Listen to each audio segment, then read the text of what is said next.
Hello people, and welcome to Crypto Exposed. Okay guys, got a post here from HBAR Tartar that I'm going to share with you, which I think you're going to want to see. So, he says, Kevin.io Hedera Bridge enables seamless cross-chain transfers between Hedera and EVM compatible chains.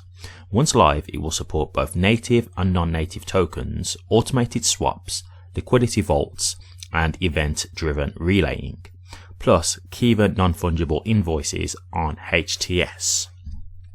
Okay, so I've managed to just get Grok to give you a bit more of a detailed breakdown on this, and then I've got one more post that I'll share with you. So it says, the post announces Kevin.io's Hedera Bridge, a tool for frictionless asset transfers between Hedera and EVM chains, including native/non-native tokens, automated swaps, and liquidity vaults for enhanced DeFi accessibility.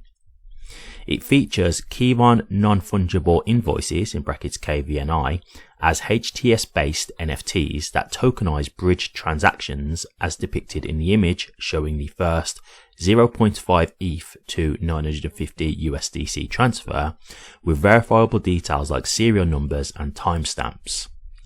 Discovered by hashgraph's AI-powered network query tool, feature highlights emerging Hedera ecosystem innovations, with community buzz indicating potential for fintech applications in regions like LATAM. Okay, so I've got one more post to just quickly show you here. So we've got Kevin, because HBAR Tartar put this out and clearly was ahead of the pack here. Just one quick thing, actually, a quick side note here. HBAR Tartar, he really deserves a lot of props, man. Like, I've been checking him out for a little while now, and he really is ahead of the curve when it comes to HBAR news. Like, he's really on point, and he has got quite a following, but he deserves way more followers. I don't believe he does content either, but I'll be honest with you, I think he should. I think he's a really good, source for HBAR, content, information, etc. He's really like ahead of the curve. So I think he's really good. So if you obviously guys are interested in just getting up to date information, he's definitely one of the guys you want to follow if you're talking about like Twitter/X. Anyway, Kevin said, huge shout out to HBAR Tartar for spotting this lightning fast, way ahead of schedule. We're thrilled to help bring this to life. Cross-chain swaps with NFT invoices on HTS, a truly unique superpower for the Hedera ecosystem. Big thanks to the Hedera Foundation for making it a spotlight theme at the Ascension Hackathon, and to Thrive Protocol and Thrive Giraffe for powering the magic behind the scenes. The Hedera ecosystem is about to become a force to be reckoned with. Stay tuned, detailed technical docs and fully open source GitHub repo dropping soon. Yeah, man, real great stuff to see here. And like I've said before, interoperability is the way forward. So that's definitely a great thing to see. Just another thing in bridging that gap. The types of services that it's saying it can provide.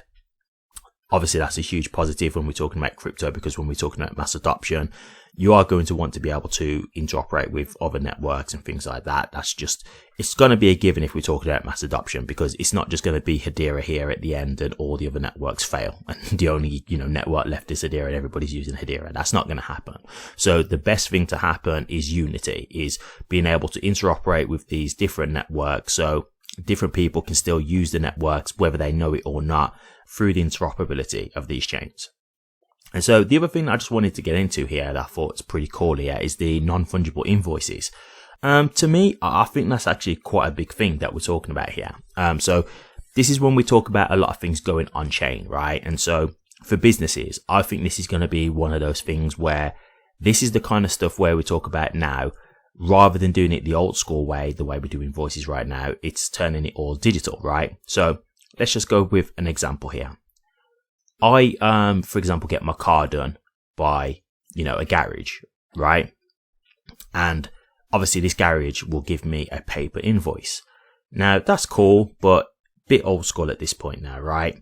And, we're in like a digital age. So when you think about it like this, think about them being able to do invoices where they can do it from their phone, powered by Hedera. And so this is where, they can put information in there in the invoice, I'm sure, where they can say, this is what the invoice is for. For example, if you was to do like an MOT on your car, or if there were certain things that had to do to the car, like we've had to do a service, or we've had to change the brakes or something, whatever it is, they'll be able to put all that information on there and, send you the invoice via your phone. You'd also be able to pay for it via your phone as well, right? You could use crypto to pay for it, or stable coins, whatever. So all this can then be done through digital, on-chain payments. And so I think this is a great thing.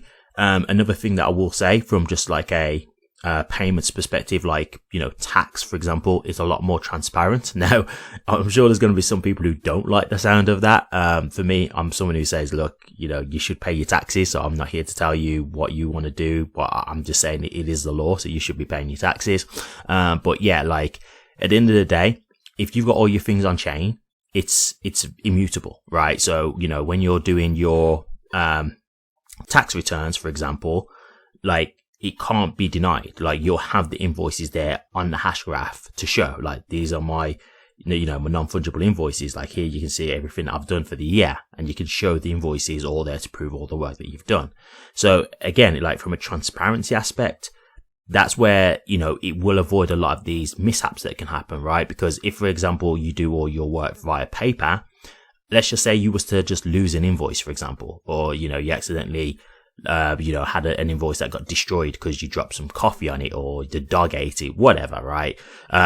You've got these things now where if you do it on the chain, it's, it's there to stay, and there's no tampering with that at all. So this is the kind of thing that can help from the transparency aspect. And so again, this is just another look into the future and to see the positives of what this technology is going to provide. I think that's pretty cool.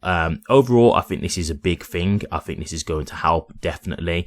As I say, cross-chain transfers, I just think that's something that we need when we're talking about long term, and we're talking about like the mass adoption phase of it. I think it's essential, to be honest with you. You don't want people who are just stuck to one network, because you might think, oh, that's great for Hedera, but then you got to think about people who are on other networks too, right? So, it works both ways. Like, yes, you can have, certain people on Hedera who won't go elsewhere, but then you've also got other people who are not on Hedera who can't go elsewhere. So opening that bridge is what helps the actual interoperability in terms of,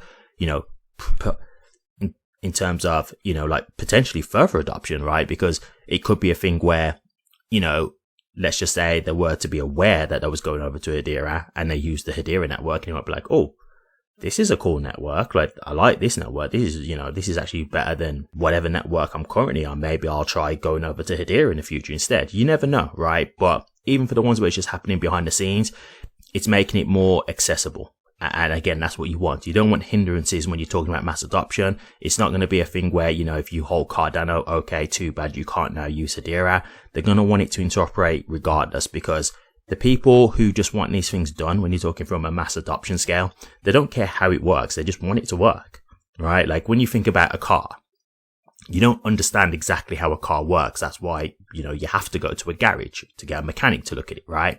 You just want to know that it works. Right? You just want to know that when you buy this car, I'll be able to get in the car, turn it on, and I can drive from A to B. You're not going to want to understand the full ins and outs. That's what we talk about with mass adoption with crypto. You're not going to want to have to understand everything that's going on behind the scenes. You just want to know that if you want to do something, you can do it. You don't want to have things where there's hurdles that get in the way or roadblocks, right? You just want it to work. So yeah, I think this is really good. I think this is something that will be a big thing for Hedera. I'll definitely obviously keep an eye on it as always. And if I get any further updates, I'll be sure to update you. But yeah, I thought I'd share this with you because I think this is a great thing to show you like the path forward. Thank you very much for watching this. Please remember to like, comment, and subscribe, and hit that bell. Take care.